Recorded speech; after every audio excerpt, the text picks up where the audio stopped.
어제도 좀 말씀을 드렸지만 지난날 침례교회 시절 선교사로 부르시고 이제 또 침례교회에서 정말 마지막으로 선교 사역을 마무리 짓게 또 이렇게 귀한 시간을 가지게 하신 우리 하나님께 감사를 드립니다.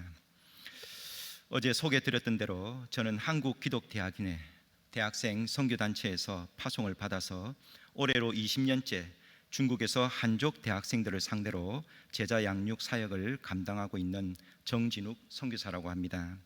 한 영혼이 천하보다 귀하다 말씀하신 우리 예수님의 말씀을 믿음으로 받아들이고 지금까지 중국 영혼들에게 빚진 자의 심정으로 복음을 증거하고 있습니다. 6년 전 여름철 한국에 나와서 개인적으로 깊이 있게 고민했던 일이 저의 사역과 관련된 진로 문제였습니다. 지금으로부터 20년 전 중국 북경에 저희 모임의 리더격인 선생님이 중국으로 나오라 수양회에서 들었던 그 한마디 말씀 듣고 믿음으로 온 가족을 데리고 중국으로 나갔는데, 중국으로 나갈 때부터 제 마음속에는 이미 선교 사역의 마지막 순간에 대한 생각들이 자리를 잡고 있었습니다. 중국인들이 자립을 하는 순간 나는 이선으로 물러날 것이다. 자립하는 기준은 물질과 신학 독립으로 볼 것인데, 물질 독립이란 사역자 사례와 교회 운영비가 자체적으로 문제없이 충당되는 시기이고, 그리고 신학 독립이란 현지 중국 대학생들 가운데 간사로 서원한 영혼들이 신학 연수를 마치고 목사 안수를 받아서 대학 영혼들이 중심이 된 지역 교회를 섬길 수 있는 시기가 될 것이다. 나름 목표를 가지고 중국으로 나왔죠. 이제 세월이 흘러서 가정교회와 대학 중심의 모임들도 생기고 사역자들도 나와서 간사들 가운데에는 이미 신학을 마친 사람들도 있고 훈련 중에 있는 사람들도 있고 또 어떤 사역자는 박사과정을 준비 중에 있는 상황이어서 저도 이후 사역에 대한 진로 문제로 고민이 좀 되었습니다. 조금만 고민하기로 했는데 막상 고민이 시작되니까 그것이 그렇게 간단한 고민이 아니었어요. 그래서 5년 전에 여름철에 아내와 함께 저희 부부를 중매해 주셨던 목사님을 찾아뵈었습니다. 신령하신 분이신데 여러 가지 은사에 참 밝으신 분이시죠. 그분께서 걱정이 되셨는지 교회를 찾아왔던 저희를 두고 점심도 잊은 채로 오전 11시부터 오후 3시까지 무려 4시간에 걸쳐서 권면을 해 주셨습니다. 선교사님 나이가 4년, 5년 뒤에면 이제 나이 50을 훌쩍 넘을 텐데 언제까지 필드에서 사역할 것인지, 그리고 기회가 된다면 한국으로 나와서 같이 사역하는 것도 진지하게 고려해 보라는 말씀이었어요. 그래서 제가 대답하기를, 목사님 참 고마운 말씀인데 저는 목사님이 생각하시는 것처럼 그렇게 화려한 사역을 한 것도 화려한 선교사도 아닙니다. 선교사 등급을 매긴다는 것이 좀 우스워 보이지만 만약 선교사를 분류하는 일이 가능하다면 저는 A급도 B급도 C급도 아닌 D급에 해당하는 그런 사람인데 어떻게 목사님과 그런 일을 할 수 있겠습니까? 한사코 정중하게 거절한 적이 있습니다. 어려서부터 가정 환경 탓인지 아니면 타고난 성격 탓인지 자존감이 좀 낮아서 저 스스로 그렇게 한계를 정할 때가 많은데, 목사님 제의를 받고 나서 한동안 나름대로 참 힘들어했습니다. 그리고 그로부터 한 주 지나서 고신교단 목사님 부부와 점심을 좀 같이 하게 되었는데, 식사는 먹는 둥 마는 둥 하고 저희 진로 문제를 놓고 오후 1시부터 또 4시까지 3시간을 또 이야기 나누게 되었죠.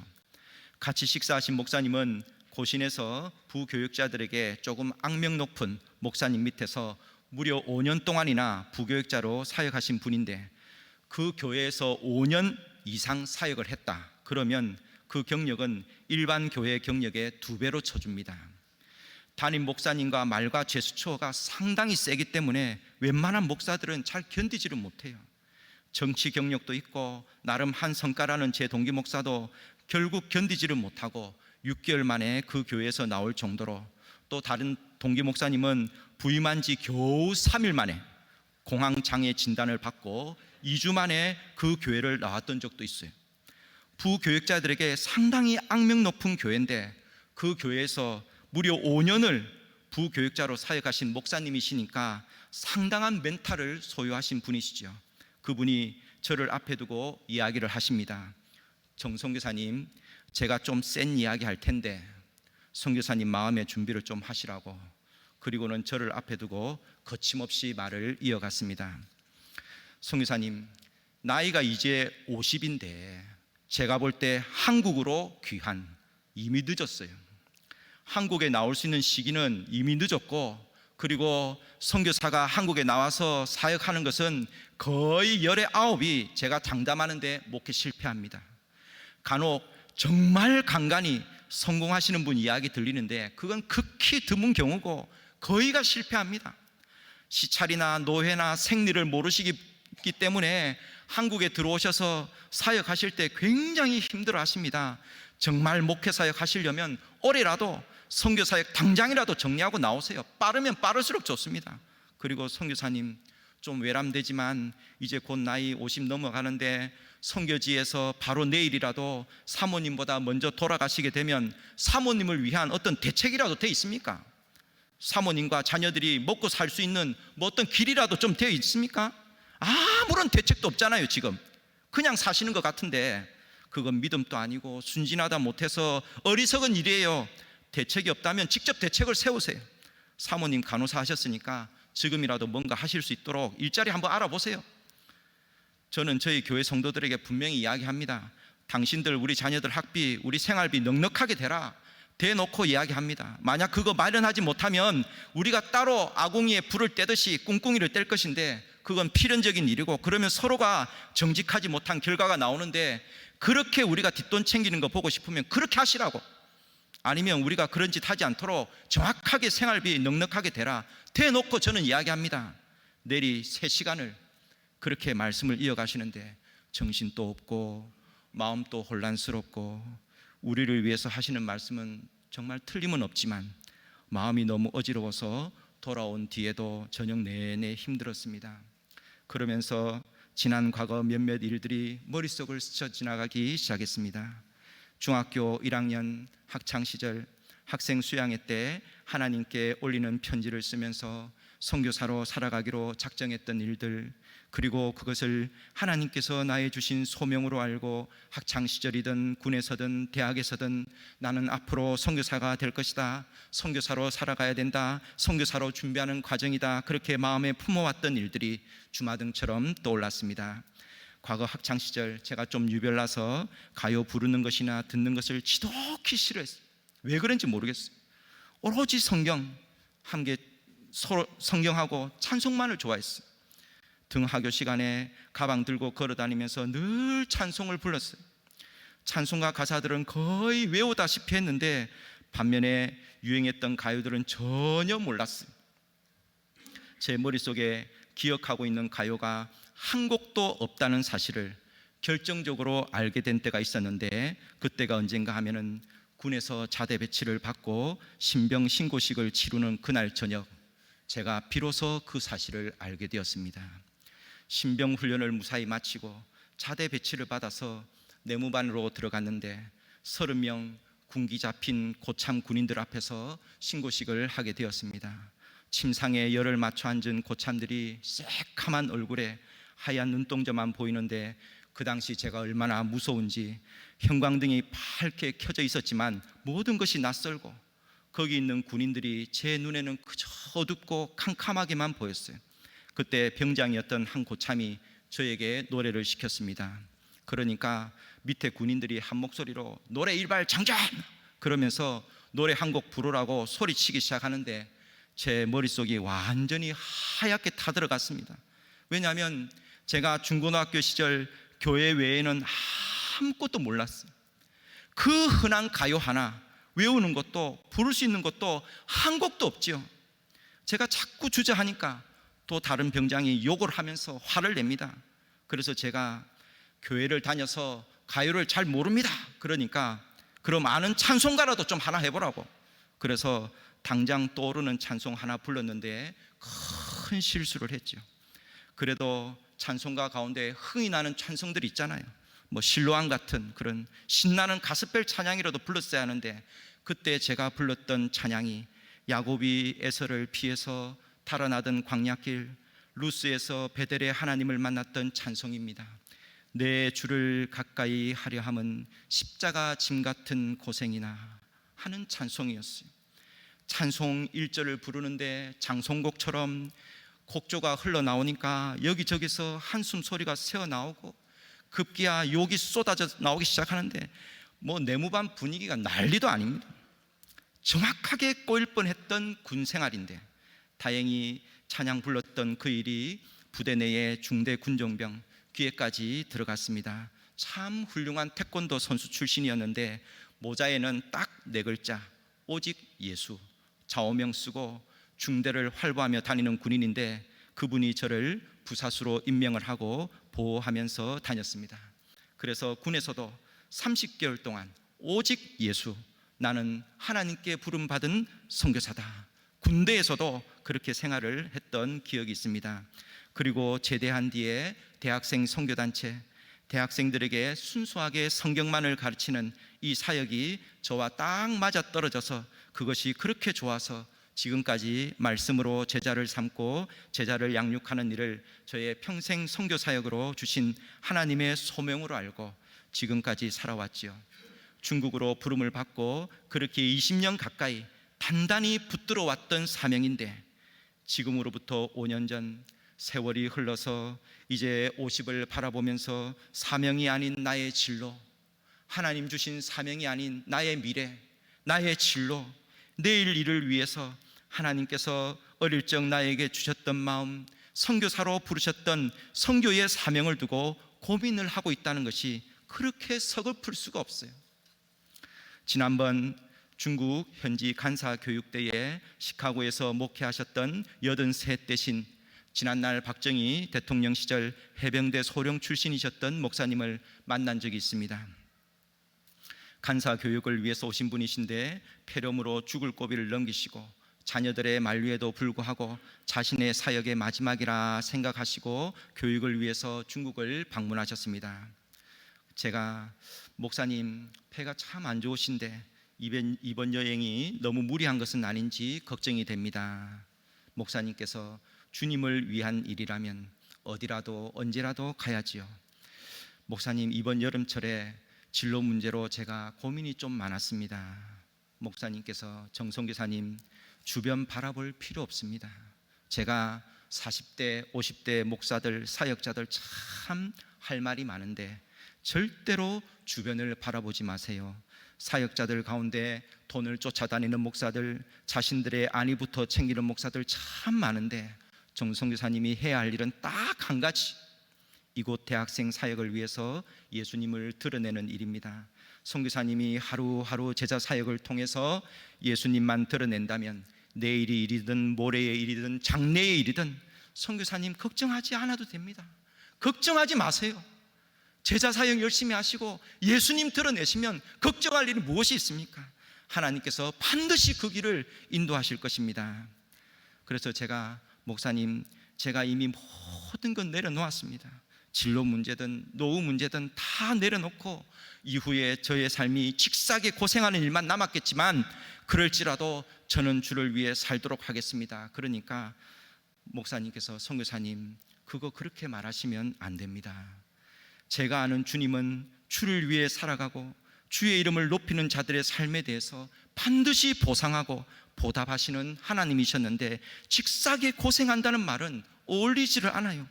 하나님께서 그 희생과 헌신에 대해서 반드시 보상하시고 갚아주시는데 어떻게 직사게 고생입니까? 그 말에 얼굴이 달아오르기 시작하는데 한동안 대답도 못했습니다. 하나님을 향한 믿음이 떨어져서도 한참 떨어진 제 자신을 발견하게 되었지요. 그날 저녁 주님 앞에서 기도하는데 어린아이처럼 투정을 부렸던 제 자신이 얼마나 부끄러워지는지, 무려 969세 천년의 인생을 살았던 무두셀라의 삶을 인도하셨던 하나님, 겨우 80인생을 놓고 고민하고 염려했던 부족한 종을 용서해달라고 하나님 앞에 회개하며 나갔습니다. 오직 하나님만을 의지했던, 세상적으로 무지했지만 신앙적으로 참 순수했던 그 어린 시절의 믿음으로 돌아갈 수 있게 해달라고 하나님 앞에 회개하면서 기도했어요. 10대가 어떻고 20대가 어떻고 30대에 할 것이 무엇이며 40대는 무엇을 할 것인지 아무런 정보도 없고 지식도 내다봄도 없었지만은 오직 하나님만을 바라보고 나아갔던 그 순수한 믿음을 회복하고 싶습니다. 주파나를 튕기듯이 나의 생각 머릿속으로 계산하지 않고 오직 하나님만을 바라보고 하나님만 의지하고 살아가게 해주십시오. 하나님 앞에 간절히 무릎을 꿇고 기도를 했죠. 그리고 마음 가운데 떠올랐던 말씀, 저의 마음속에 깊이 다가왔던 말씀이 있었는데 그것이 바로 오늘 읽은 본문 말씀입니다. 1절 말씀인데 우리 다 같이 한번 읽어보도록 하겠습니다. 오늘 본문 말씀 16장 1절 말씀, 우리 한 목소리로 다 같이 다시 한번 읽어보도록 하겠습니다. 시작. 마음의 경영은 사람에게 있어도 말의 응답은 여호와께로부터 나오느니라. 아멘. 마음의 경영은 사람에게 있어도 말의 응답은 여호와께로부터 나오느니라. 여기서 경영이다 하는 말은 히브리어로 아라크라는 말입니다. 배열하다, 나열하다 혹은 같이 놓는다 하는 말인데 고대 사회에서는 사업이라는 개념이 없었기 때문에 이 경영이란 말은 경제 개념보다는 누가 땅을 얼마나 차지할 것인가, 전쟁을 준비하는 정쟁 개념으로 이해를 하면 훨씬 이해하기가 쉽습니다. 그래서 전쟁을 하기 위해서 전략을 세우고 군사들을 가장 효과적인 전투 대용으로 만들어야 하는데 바로 이때에 이 아라크, 경영이 필요한 것입니다. 배열하잖아요. 전쟁의 시기와 날씨 그리고 인원과 상황 모든 것을 종합적으로 고려를 해서 군사와 무기를 배열하고 배치하는 것, 그것은 개인의 생명뿐만 아니라 나라의 생사가 걸린 문제 아닙니까? 국가의 이 생사가 걸린 문제이기 때문에 아무리 머릿속으로 잰다 한들 계산한들 배열하는 일들을 연구한들 뭐라 할 사람은 아무도 없습니다. 그렇게 해야죠. 죽을 각오를 하고 배열을 해야 됩니다. 경영을 해야 됩니다. 그런데 그와 같은 경영에 있어서도 그토록 혼란스럽고 복잡한 생각들이 오고 가는 그 치열한 머리싸움 가운데서도 오늘 1절 하반절에 나오는 말의 응답, 가장 합당하고 적당하고 효과적인 대답, 살릴 수 있는 대답, 그것은 오늘 성경을 보면 오직 여호와께로부터 나온다 말씀을 하고 있어요. 이것이 정말로 사실일까? 과거 구약의 선지자들 가운데 이사야 선지자는 이미 하나님의 영광과 위엄을 보았던 사람입니다. 천사들의 수종을 받고 계시고 만국을 통치하고 계시는 만군의 주 여호와 하나님, 이사야는 그분이 높은 하늘에서 천하 만국을 다스릴 뿐만 아니라 낮고 낮은 이 땅 가운데서도 사람의 경영이 아니라 하나님의 온전한 그의 계획이 실행되고 있음을 잘 알았죠. 아무리 열국의 왕들이 캄캄하고 은밀한 장소에서 모의를 한다 할지라도 하나님의 눈을 피할 수 없음을 잘 알고 있었어요. 그래서 이사야는 이스라엘을 보호하시고 하늘에서 통치하고 계시는 하나님만을 의지하고 그분만을 신앙할 것을 일찍이 아하스 왕에게 촉구한 일이 있습니다. 아하스 왕이시여 여호와께 징조를 구하십시오. 이사야의 그 말에 대한 아하스의 답변이 무엇입니까? 이사야서 7장 12절을 보면 아하스는 대답하기를 나는 구하지 아니하겠나이다. 나는 여호와를 시험치 아니하겠나이다. 아하스는 여호와를 시험할 수 없다고 말합니다.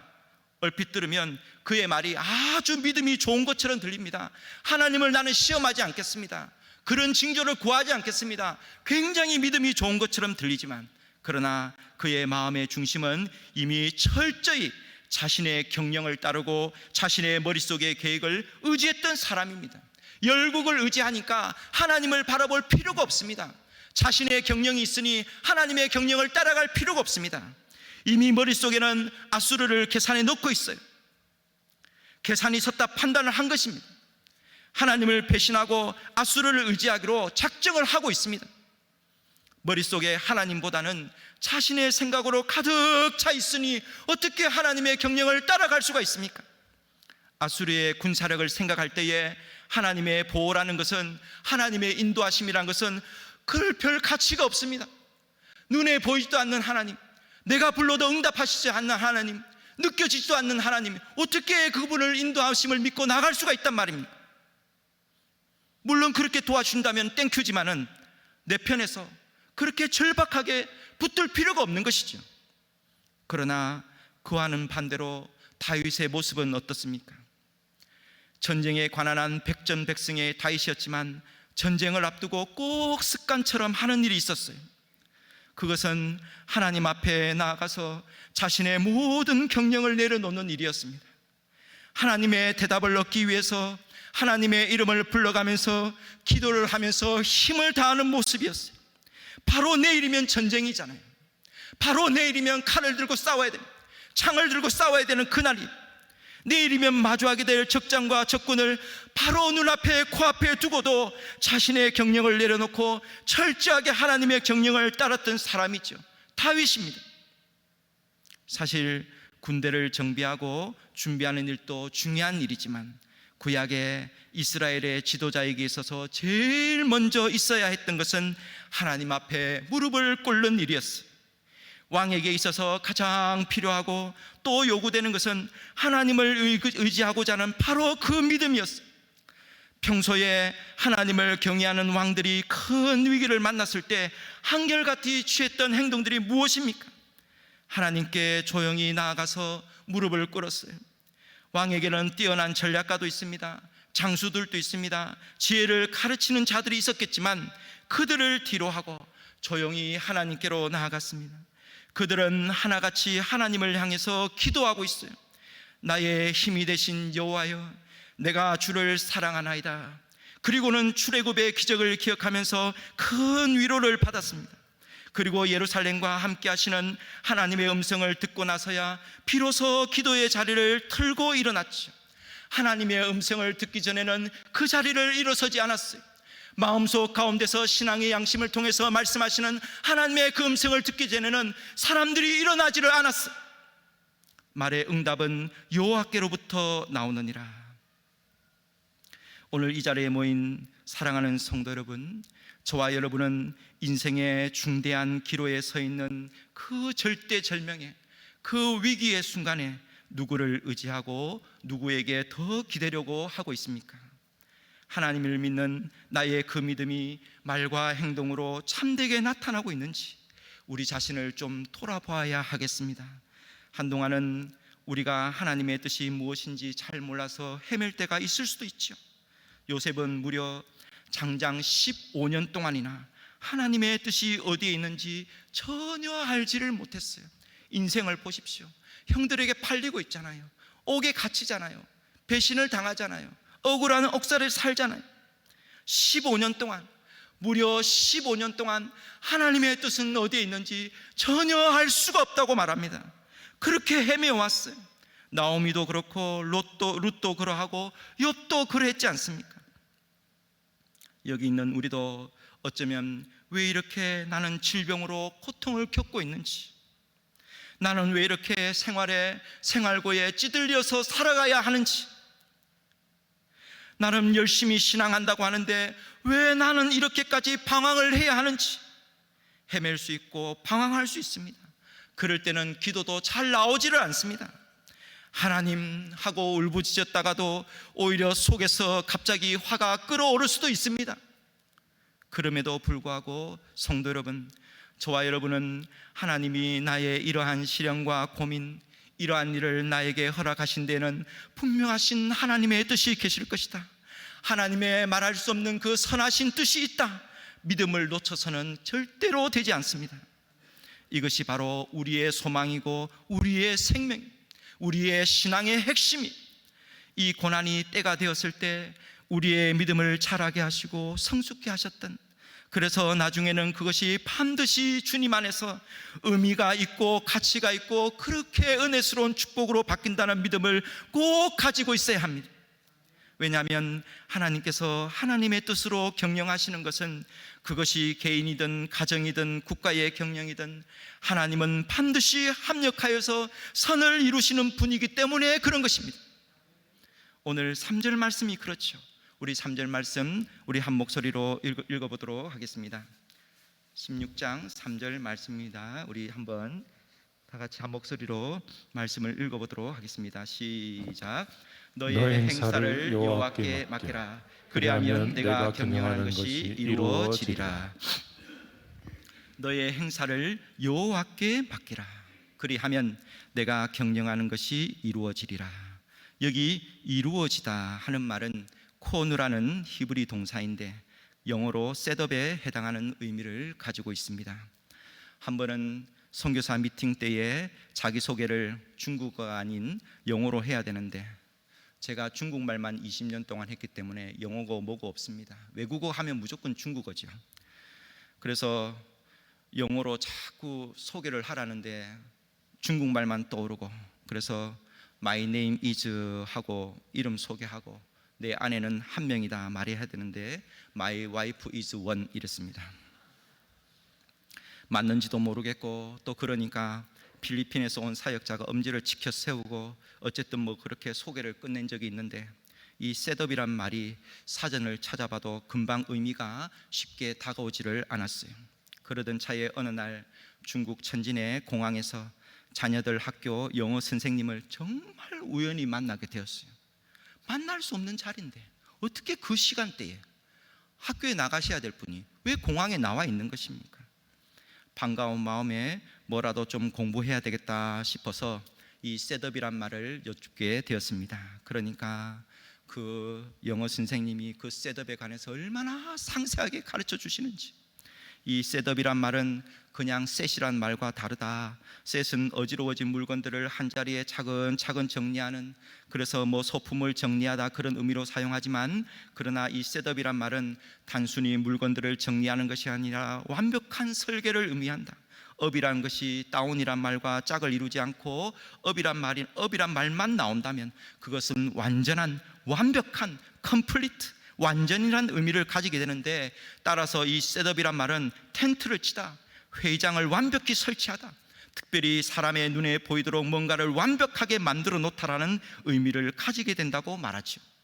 더 나아가서 눈에 보이지 않을 것 같은 미래의 설계, 앞으로의 계획도 눈에 보일 만큼 완벽하게 구상한다는 말을 가지고 있다라고 그냥 공항에서 저한테 대놓고 말합니다.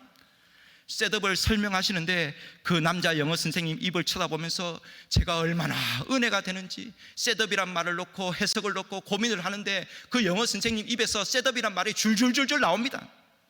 하나님께서 너의 경영하는 것을 셋업, 그와 같이 이루신다고 말씀하시는 것 같습니다. 물론 나를 통해 이루어 가시는 하나님의 뜻, 하나님의 경영이 나의 뜻과 나의 오늘의 생활과 다를 수도 있겠지요.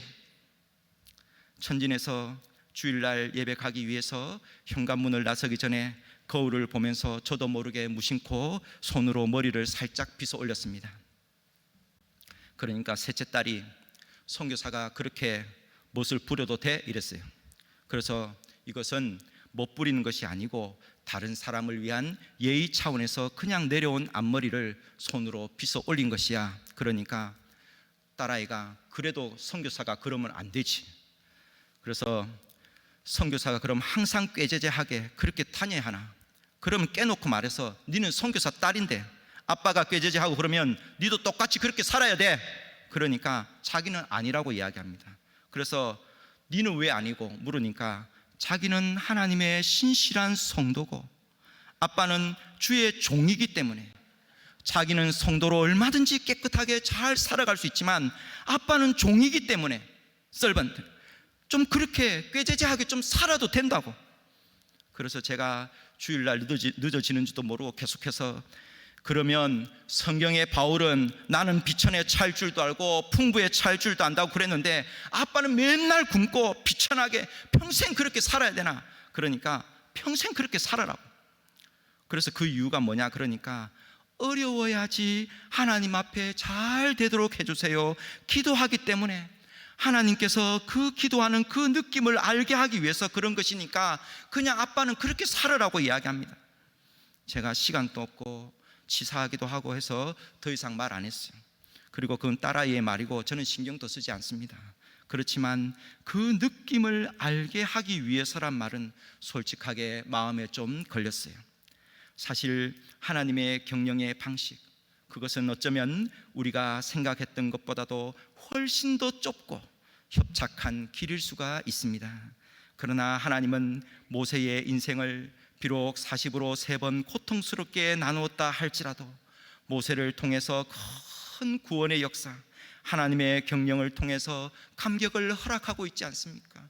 엄청난 구원을 허락하고 있잖아요. 우리 한 사람 한 사람의 인생도 지금은 좁고 협착한 인생으로 잘게 쪼개어서 하나님께서 사용하시지만 언젠가 반드시 하나님의 그분의 경영을 이루시고 친히 만드신 하나님의 완벽한 그림으로 큰 감격으로 다가올 줄 믿습니다. 그러므로 우리가 내일 일을 염려하지 말고 내가 하고 있는 모든 행사, 그것을 하나님의 손, 하나님의 경영에 맡길 수 있게 되기를 바랍니다. 오늘이라는 지금 이 시간에 우리의 사역, 우리의 가정, 비록 시련과 환난의 눈물 어린 시간들이 이어질 수도 있지만 믿음의 눈을 크게 뜨시고 하늘을 한번 바라보시기 바랍니다. 이사야의 환상처럼 하늘 보좌에서 지금도 살아계셔서 불꽃 같은 눈으로, 그리고 계절을 바꾸시듯 한치의 오차 없이 주의 백성들을 경영하고 계시는 우리 주님을 한번 바라보시기 바랍니다.